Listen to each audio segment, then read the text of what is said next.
What if I told you the single most magnetic quality a man can possess has absolutely nothing to do with his bank account, his jawline, or his Instagram followers?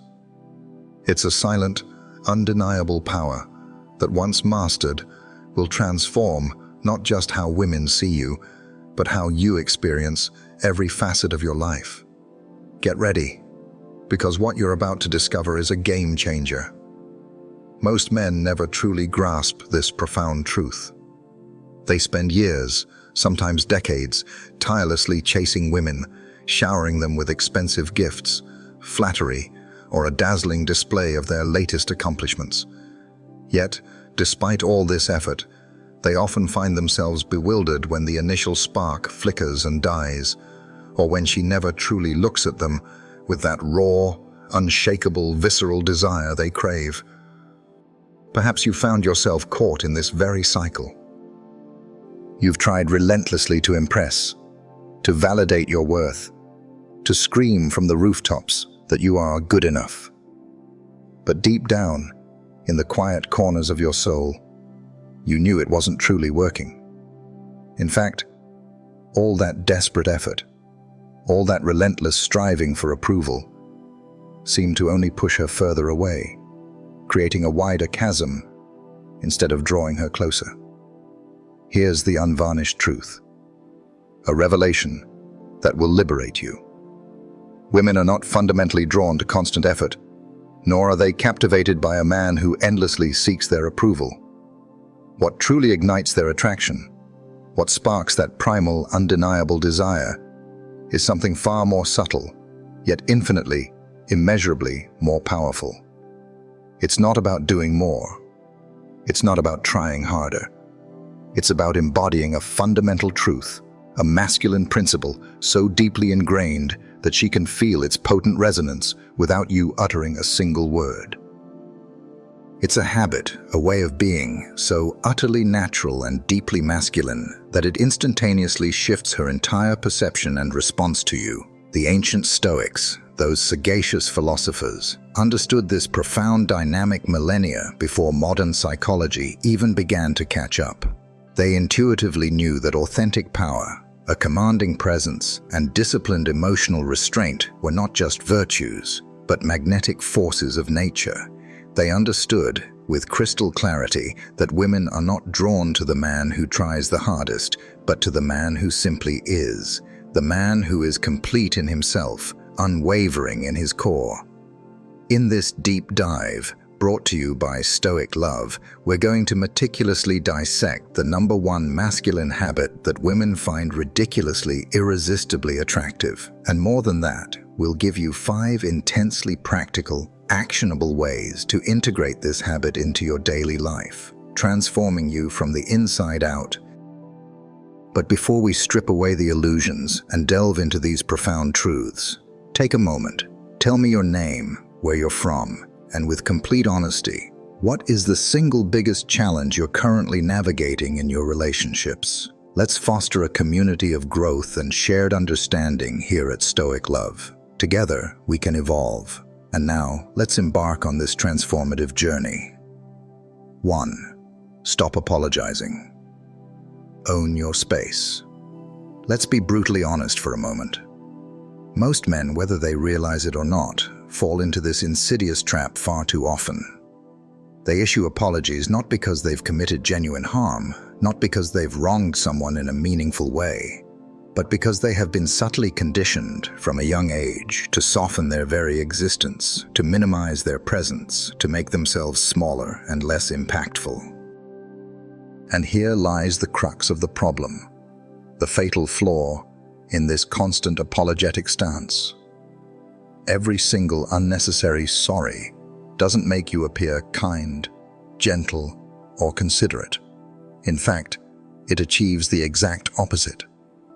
It makes you appear profoundly insecure. It broadcasts a clear, undeniable signal of weakness.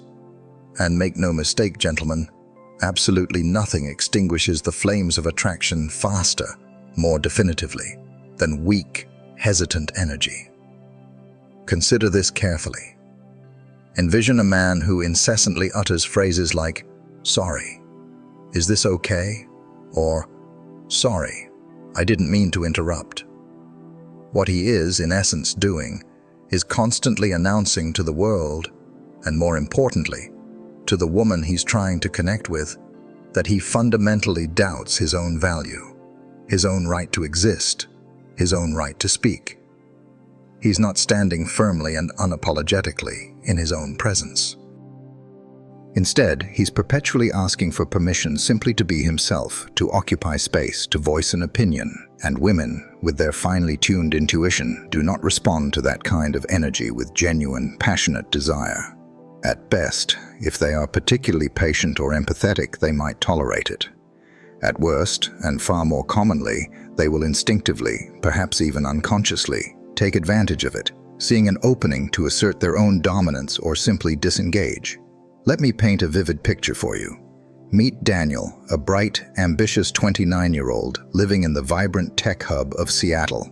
He's a smart guy, deeply entrenched in the tech industry, and he even maintains a disciplined fitness routine, keeping himself in good physical shape.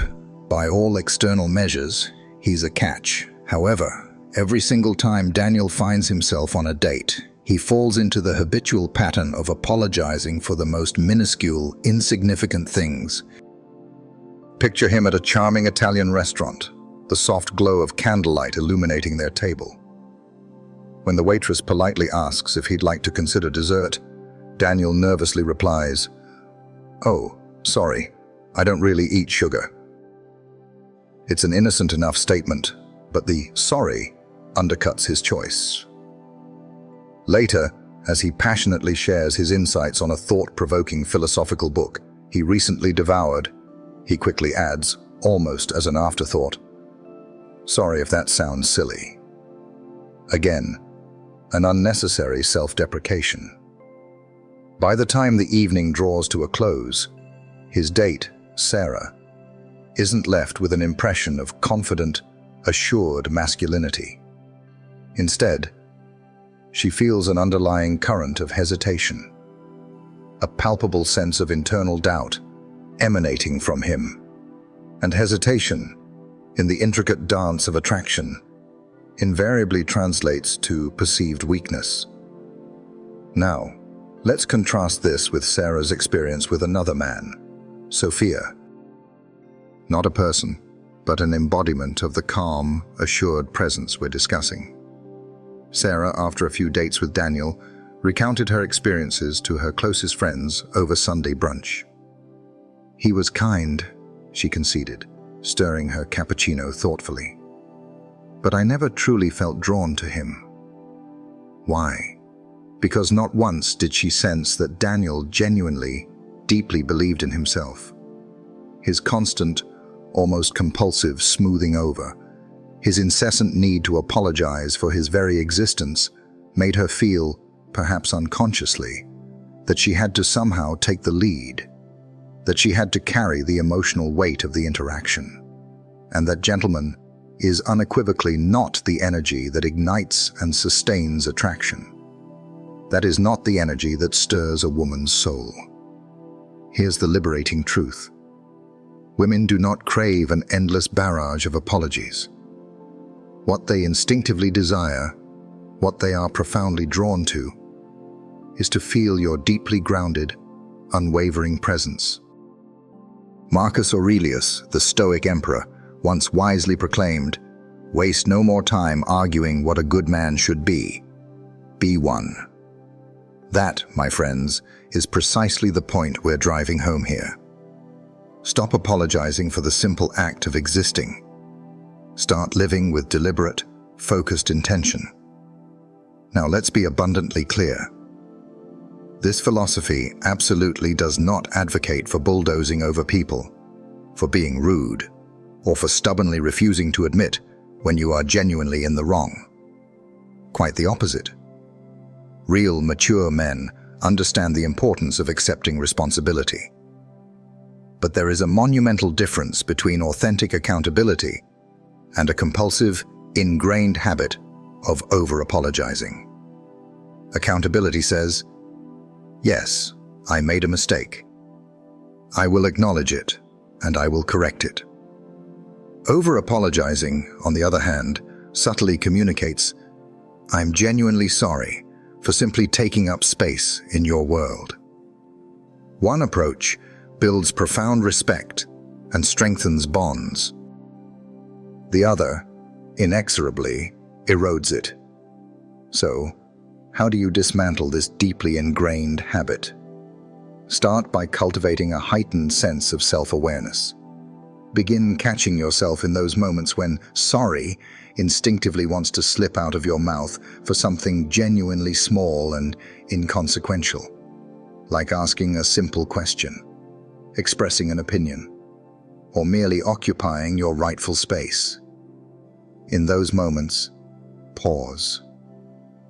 Take a breath, and consciously, deliberately, replace that weak sorry with a phrase that exudes strength and quiet confidence.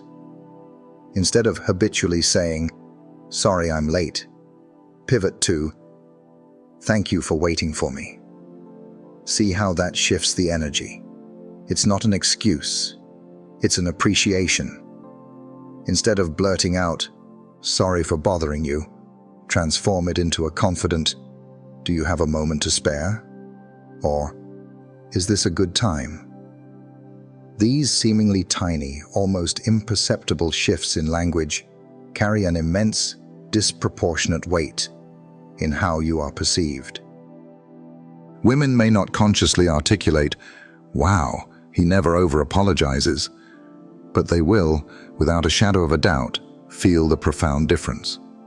You will begin to project an aura of calm certainty, of profound self-respect, and of an undeniably attractive masculine certainty. And those, gentlemen, are precisely the qualities that women find utterly, ridiculously magnetic. Now, I want to hear directly from you. This is your first call to action for Stoic love. Drop a comment below right now with the powerful phrase, "I own my space." Let that be your personal reminder, your public declaration, that from this moment forward, you will no longer apologize for the simple, beautiful act of being authentically you. 2. Lead. Don't chase. One of the most pervasive, soul-sapping mistakes men make in their interactions with women is the relentless, often desperate act of chasing. You know precisely what this looks like, because you've either lived it or witnessed it firsthand. It's the constant barrage of first texts, the endless, agonizing planning of every single interaction, the subtle, almost imperceptible desperation radiating from a man who is trying with all his might to convince her to spend time with him, to like him, to choose him. And here lies the cruel, inescapable paradox of chasing. The harder, the more desperately you chase, the faster and more decisively she will, almost invariably, run in the opposite direction. Why does this happen? Because chasing, at its core, emanates from a place of profound insecurity. It carries the heavy, suffocating energy of a man who deeply doubts himself, who secretly harbors the belief that he must relentlessly prove his worth before she will ever consider him truly valuable or desirable. That energy, my friends, is not just heavy, it is universally repellent. It pushes away far more than it ever attracts. Leading, on the other hand, originates from an entirely different wellspring: unshakable confidence. It broadcasts a clear, resonant message. I already know my inherent value. I am walking forward with a clear sense of purpose, a defined direction in my life. You are, of course, warmly invited to join me on this journey. But whether you accept that invitation or not, my life, my purpose, my forward momentum does not and will not stop. That simple yet profound shift in energy, in mindset, in posture, changes absolutely everything. Think about it in these stark terms. Chasing places her, the woman, firmly in the driver's seat.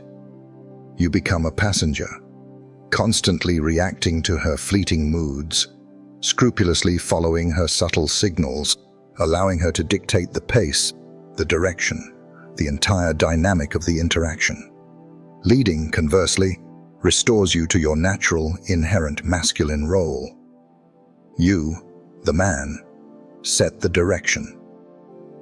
You create the compelling, attractive frame for the interaction. You, with calm confidence, invite her to step into your world, your vision.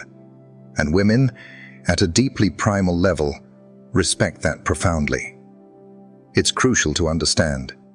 This isn't about control in a manipulative sense. It's about clarity. It's about having a defined path and inviting someone to share it, rather than waiting for someone else to define your path for you. The Stoics, those ancient masters of self-mastery, fully comprehended this essential truth. Epictetus, one of the most influential Stoic philosophers, once sagely stated, "No man is free who is not master of himself." When you are caught in the relentless grip of chasing, you are, by definition, enslaved. You are enslaved to her attention, to her responses, to her validation. Your happiness, your sense of well-being, rises and falls precariously on whether she texts you back, whether she agrees to a date. But when you lead, when you operate from a place of confident self-mastery, you remain utterly centered. You demonstrate unequivocally that you possess the capacity to create structure in your life, to make decisive choices, and to live each day with deliberate, unwavering intention. That kind of profound stability, that rock-solid foundation, is precisely what makes women instinctively lean closer. It makes them feel safe, intrigued, and deeply attracted. Now, let's make this concept intensely practical and immediately applicable. Leading does not, under any circumstances, mean being pushy, arrogant, or demanding. It means taking initiative with a calm, assured confidence. Instead of practically begging for her precious time, you frame the invitation in a way that exudes value and self-respect. Consider this alternative. "I'm checking out a new art exhibit downtown Thursday at 8 p.m. Come with me if you'd like." See the stark difference. It's not a desperate plea for her company. It's an intriguing, value-laden opportunity to join your already interesting life. If she declines, your plans remain unchanged. You're still going to that exhibit. If she accepts, she is consciously choosing to step into your world, into your plans, not the other way around. This, my friends, is the organic, authentic way attraction naturally builds and flourishes. Because women do not, in their deepest dreams and desires, long for men who beg for attention or approval. They dream of men who possess direction, who hold their ground with quiet authority, and who do not, under any circumstances, collapse or lose their composure if they are told no. Safety, that primal human need, flows effortlessly from your deeply grounded presence. Excitement, that intoxicating spark, flows from your unwavering ability to confidently guide the moment, to set the tone, to provide a sense of structure. But leadership extends far beyond merely planning dates. It encompasses emotional leadership, a far more profound and impactful domain. If, for instance, she unexpectedly throws a wave of drama or emotional turbulence your way, you do not, under any circumstances, allow yourself to be dragged into the ensuing storm. You remain steadfast, an unmoving anchor in the tempest. You calmly guide the tone of the conversation, maintaining your composure, demonstrating unequivocally that her external chaos cannot, will not, shake your foundational inner stability. That, my friends, is the very definition of true, authentic leadership. So here is the crucial mindset shift you must internalize. Stop perpetually asking yourself, "How can I get her to like me?" Instead, begin asking a far more empowering question. How can I confidently invite her into the compelling, vibrant life I am already actively building for myself. When you make this shift, the scarcity mindset of chasing approval dissolves completely. In its place, an abundance mindset, a sense of self-sufficiency, magically appears. You are no longer desperately chasing external validation. You are powerfully leading with purpose and intention. Here's your immediate challenge from Stoic love. The very next time you feel that familiar, almost irresistible urge to chase, to pursue with too much fervor, pause. Take a deep breath and ask yourself with brutal honesty, am I truly leading in this moment, or am I merely reacting? If your honest answer is reacting, then consciously, deliberately, shift your energy. Women will notice. They may not articulate it verbally, but they will, with absolute certainty, feel the profound difference between the man who leads and the boy who chases. Now let's firmly lock this transformative lesson into your consciousness. Drop a comment below right now with the powerful phrase, "I lead my life." That is your unwavering reminder, your personal declaration, that from this day forward, the futile act of chasing ends and the empowering journey of leading begins. And stay close, because in the very next part, we're going to delve even deeper, stripping away further illusions, cutting past all the superficial noise, and finally uncovering the hidden, pulsating current of desire itself, the raw, untamed force that shapes attraction long before a single word is ever spoken. 3. Attraction without need. Self-sufficiency is sexy. Here's a truth most men instinctively avoid admitting. A raw, inconvenient reality.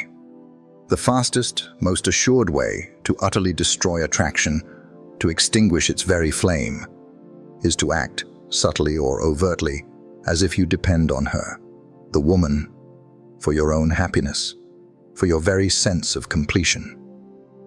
When you radiate that clingy, suffocating energy, refreshing your phone compulsively every few minutes, meticulously overanalyzing every single word she sends, or bending over backwards in a desperate attempt to prove your worth, you are not, in any conceivable way, building desire. Instead, you are actively and quite effectively suffocating it. Women possess an almost preternatural ability to sense neediness, and the instant they perceive, even unconsciously, that you need them more than you simply want them, more than you genuinely desire their company as an addition to your already fulfilling life, that tantalizing veil of mystery vanishes. The spark dims. Attraction, you see, is not born in the crucible of pressure. It thrives, it blossoms, it grows magnificently in the expansive garden of freedom.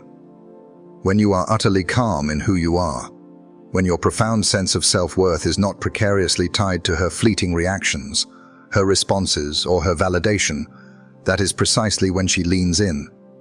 That is when she becomes curious. That is when, paradoxically, she begins to chase you. This, my friends, is the very essence of what the Stoics meticulously articulated when they spoke of self-sufficiency. Marcus Aurelius, in his profound meditations, once penned these timeless words: "A man's worth is no greater than the worth of his ambitions." If your singular, greatest ambition in life is merely getting the girl, you have, by that very definition, already significantly lowered your inherent value, diminished your magnetic appeal.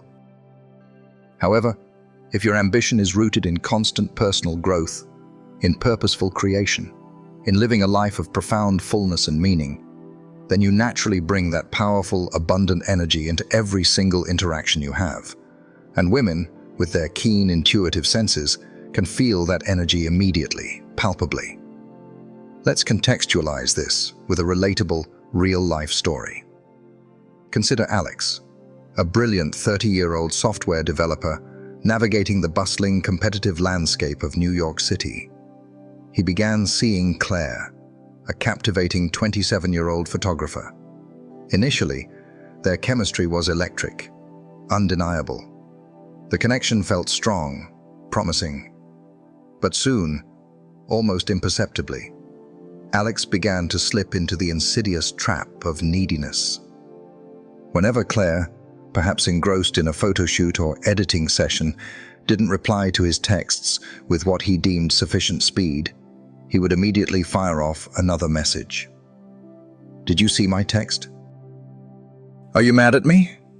On their subsequent dates, he would incessantly, repeatedly ask if she genuinely liked him, if she truly wanted to see him again. To Alex, in his anxious mind, this was merely him seeking reassurance.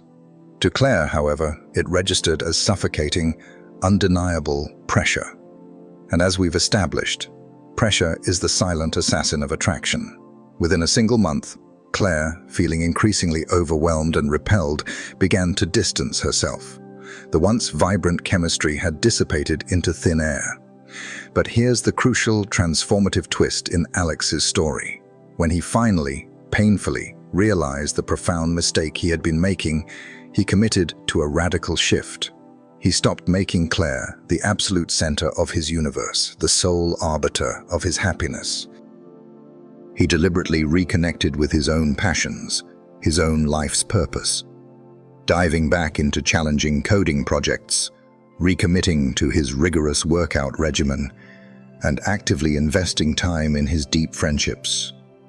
And when he did interact with women, he consciously projected a calm, light, unburdened presence. What transpired next was nothing short of remarkable. Claire, who had initially pulled away, began to notice the profound shift in his energy. She reached back out, intrigued, genuinely curious, undeniably drawn in by the new, self-possessed Alex. Why? Because the man who doesn't need her, who is complete in himself, is, paradoxically, the man she finds utterly impossible to ignore. Here's the core, immutable lesson, delivered directly from Stoic love. Women are not attracted to men who perceive them as the missing, vital piece of their life's puzzle, the sole source of their happiness. Instead, they are powerfully drawn to men who are already whole, complete, and self-sufficient. Men who view women as a wonderful, enriching addition to their already thriving existence, rather than the foundational pillar upon which their entire sense of self rests. That, my friends, is why authentic, deeply rooted confidence is so irresistibly magnetic. It communicates without a single spoken word. I would absolutely love for you to be here, to share this life with me, but I do not fundamentally need you to be. So, how do you actively apply this profound principle in your daily life? The next time you feel that insistent, almost frantic urge to double text, to over-explain yourself, or to seek immediate validation, pause. Take a moment of introspection.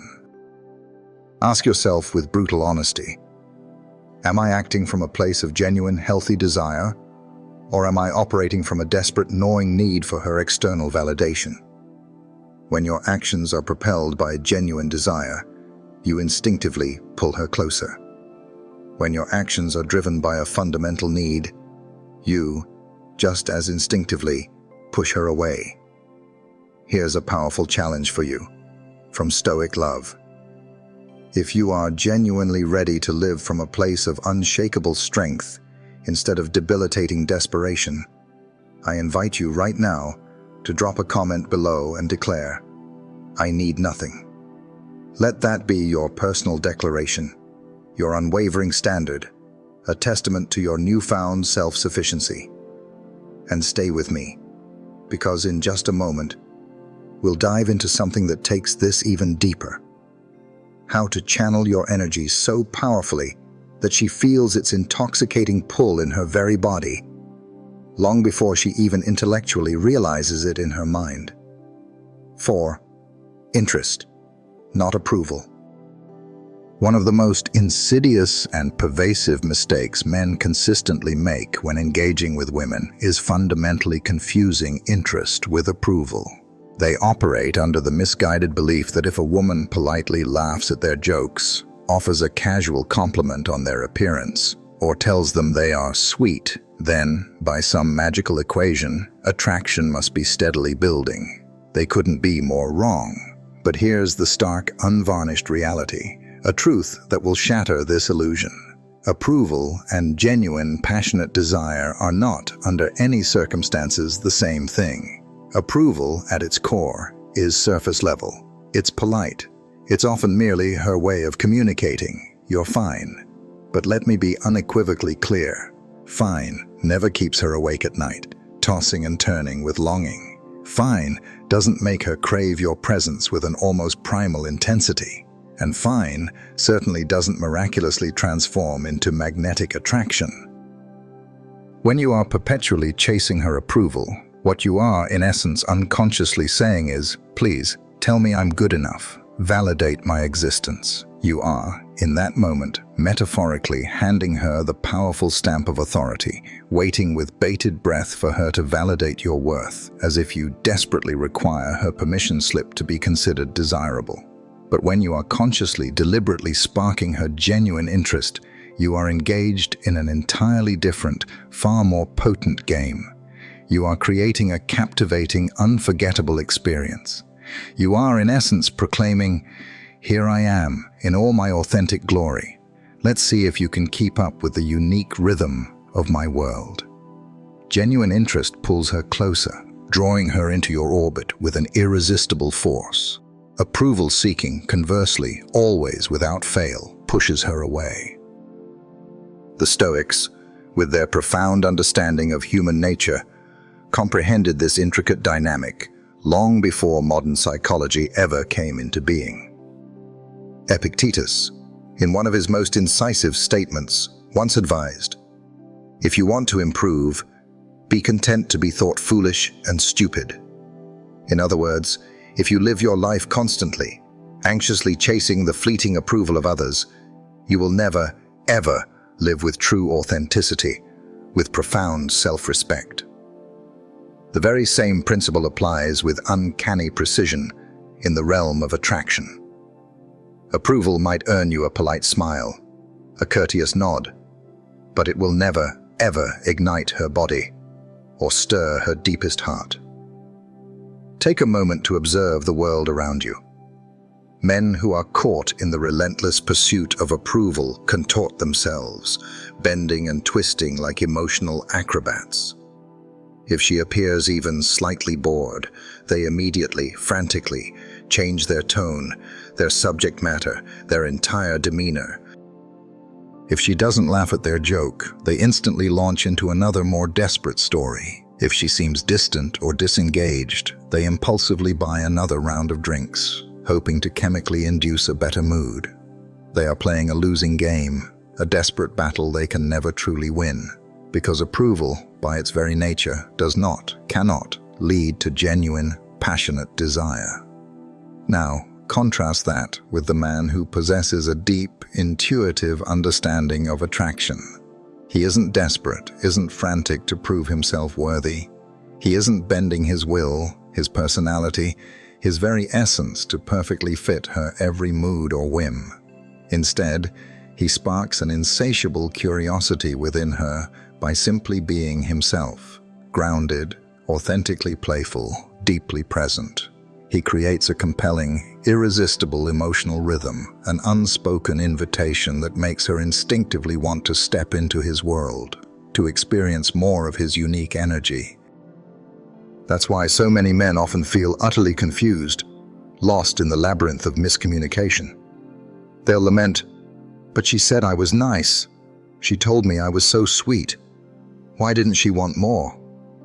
The answer, my friends, is devastatingly simple. She gave you approval, not genuine, fiery interest. Approval is safe, predictable, devoid of true passion. Interest, on the other hand, is dangerous, exhilarating, thrilling. Interest carries with it an undeniable tension, a potent polarity, and a simmering, undeniable desire. Marcus Aurelius, in another of his timeless admonitions, once reminded us, "The opinion of 10,000 men is of no value if none of them knows the truth." Translate that profound wisdom into the arena of dating and attraction. The approval you are so desperately chasing is utterly worthless if it doesn't originate from a place of genuine, authentic attraction. You do not, fundamentally, need her yes to feel inherently valuable, to feel worthy. What you truly need, what you must cultivate, is to embody the kind of man who intrinsically knows his own profound worth, his own intrinsic value, long before she ever utters a single word of confirmation or validation.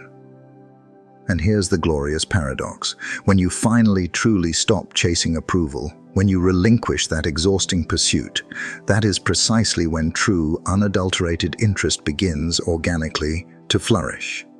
When you cease asking the self-deprecating question, "Am I enough?" and instead confidently, unapologetically declare, "This is unequivocally who I am," that is when she truly feels the spark, the magnetic pull.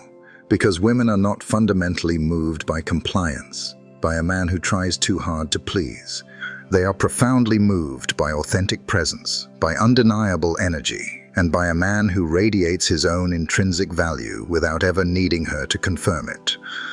Now let's firmly lock this transformative principle into your being. This is your third call to action from Stoic Love. Drop a comment below right now and boldly write, "I choose interest."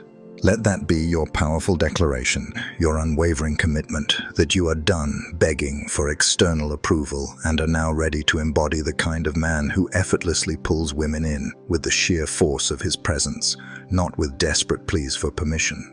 And stay tuned, because what comes next is not merely advice, but a force beyond mere words. An invisible, potent current you already carry within you, one that can fundamentally change her response to you before you even say a single word. 5. Calm desire wins. Most men, if we're being honest, profoundly misunderstand what true attraction genuinely looks like, what its fundamental nature truly is. They mistakenly believe it's all about turning up the volume. Loud, boisterous jokes, flashy, attention-grabbing gestures, a relentless, almost frenetic energy, or a constant, unyielding pursuit. They conjure an image of desire as a roaring inferno, burning hot, impossible to ignore, demanding immediate attention. But here's the unvarnished truth, the deeper reality. Fire, while impressive, often burns itself out with alarming speed. What then truly lasts? What genuinely, profoundly wins a woman over, capturing her heart and mind for the long term? It is, my friends, calm desire. The kind of presence that, without uttering a single word, communicates, "I want you, yes, intensely, but I don't need to devour you, to consume you, to possess you in a desperate frenzy." It's an attraction that is steady, deeply grounded, and utterly free from the corrosive taint of desperation. Why, you might ask, is calm desire so incredibly effective, so irresistibly magnetic? Because it communicates, unequivocally, profound self-control. It demonstrates, with quiet power, that you are moved by deliberate intention, not by fleeting, uncontrollable impulse. You desire her, yes, deeply, but you are not defined, are not consumed by the outcome of that desire. That subtle yet monumental difference, that profound distinction, is absolutely everything in the intricate dance of attraction. Let's paint a vivid, relatable picture. Imagine Daniel, a 32-year-old living and working in the relentless energy of New York City. He's on a second date with Julia, a charming 28-year-old. Unfortunately, Daniel allows his nervous energy to get the better of him. He talks too fast, his words tumbling over each other. He laughs too hard, too frequently, his mirth sounding forced. and he constantly, anxiously, fiddles with his glass, his cutlery, anything within reach. In his mind, he believes his performance is a clear demonstration of his enthusiasm, his keen interest. But what Julia feels, deep down, is an overwhelming sense of pressure. It doesn't ignite chemistry. It actively, effectively, kills it. Now, imagine an alternate scenario, a different approach by Daniel. He consciously slows down his movements, his speech. He deliberately allows silences to breathe, to expand, instead of frantically rushing to fill every void with incessant chatter. His gaze, when it meets Julia's, is steady yet profoundly relaxed, not desperate or needy. He listens far more than he speaks, leaning back in his chair with a quiet, genuine interest, rather than bouncing from topic to topic like a nervous squirrel. Julia, in this alternate reality, feels something profound shift within her. Not pressure, but an undeniable sense of ease. Not tension, but a calming sense of safety. His calm desire, his tranquil presence, communicates to her, silently but powerfully. I am here. I am genuinely interested in you. But I will not lose myself. I will not compromise my own center in a frantic attempt to win you over.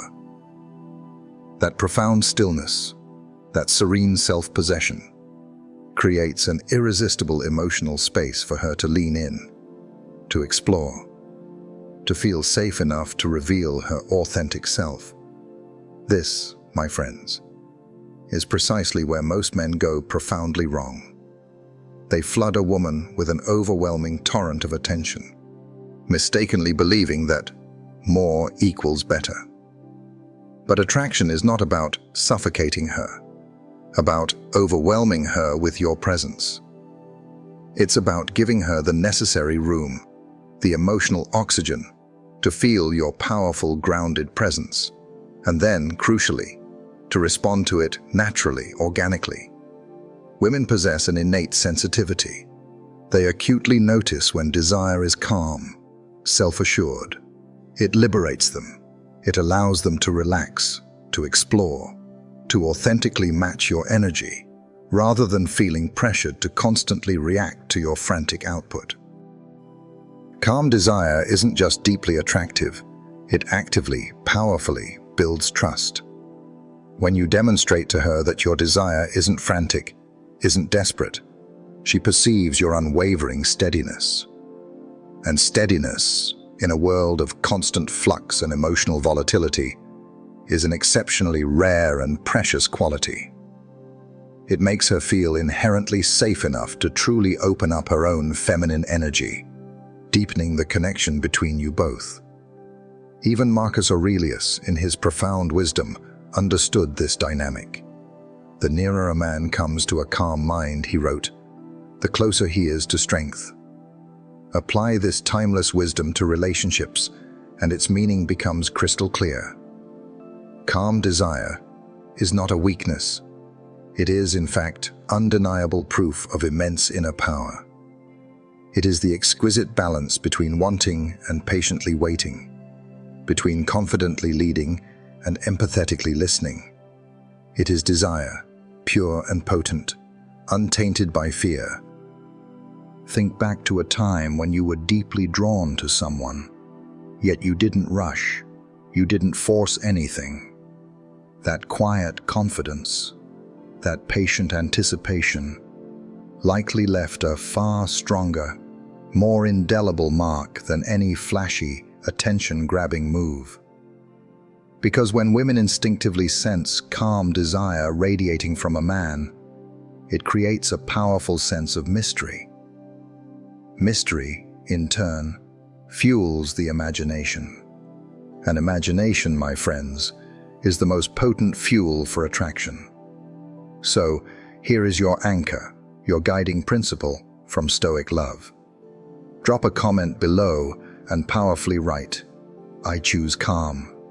Let that be your solemn vow, your unwavering commitment to stop radiating frantic, desperate energy and instead to embody the serene, magnetic calm desire that naturally, effortlessly draws her closer. And stay tuned, because next, we're diving into a hidden shift most men never even see coming. A mindset so profoundly powerful, it will make her chase you without you even lifting a finger. 6. Be the poet. When most men first hear the phrase, "be the poet," they immediately conjure images of standing on a dimly lit stage, dramatically reading verses, or perhaps awkwardly reciting Shakespearean sonnets in a desperate, misguided hope of impressing a woman. But let me assure you, that is absolutely not what I am talking about. Being the poet, in the context of attraction and profound connection, isn't about memorized lines or employing overly fancy, flowery language. It is, at its core, about energy. It's about cultivating depth.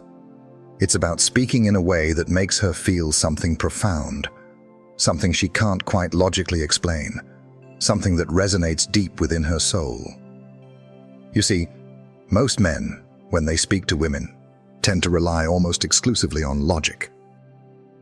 They mistakenly believe that if they simply present their impressive job title, their meticulously crafted 5-year plans, or a bullet point list of their latest achievements, she will be automatically, undeniably impressed. But let me tell you, logic does not, cannot, stir the potent fires of attraction. Logic informs the rational brain. Attraction, however, lives in an entirely different domain. It lives in the heart, in the senses, in the invisible, palpable atmosphere you effortlessly create the moment you open your mouth. This is precisely where the poet comes alive, where his magic truly unfolds. The poet doesn't merely describe. He paints vivid, evocative pictures with his words. Instead of the bland, unimaginative observation, "The sunset looks nice," he might say, with a quiet intensity. "The sky tonight looks like it's burning with an ancient, fiery passion, as if the heavens themselves are bleeding color." Instead of the utterly mundane question, "How was your day?" he leans in with genuine, captivating curiosity and asks, "Tell me about the single moment today that made you laugh, truly laugh, without holding anything back." Notice the profound difference between these two approaches. One is flat, predictable, utterly forgettable. The other opens a wide, inviting door directly into emotion, into genuine connection, into profound resonance. Because women, with their intricate emotional landscapes, don't remember every single word you say. What they powerfully, indelibly remember is how you made them feel. And when you speak like a poet, when you infuse your words with this depth and vividness, you make them feel truly alive, deeply seen, profoundly understood. Being the poet isn't about being overly dramatic or theatrical. It's about cultivating a heightened sense of awareness. It's about noticing the subtle, electric spark in her eyes when she talks about something she deeply loves, something that ignites,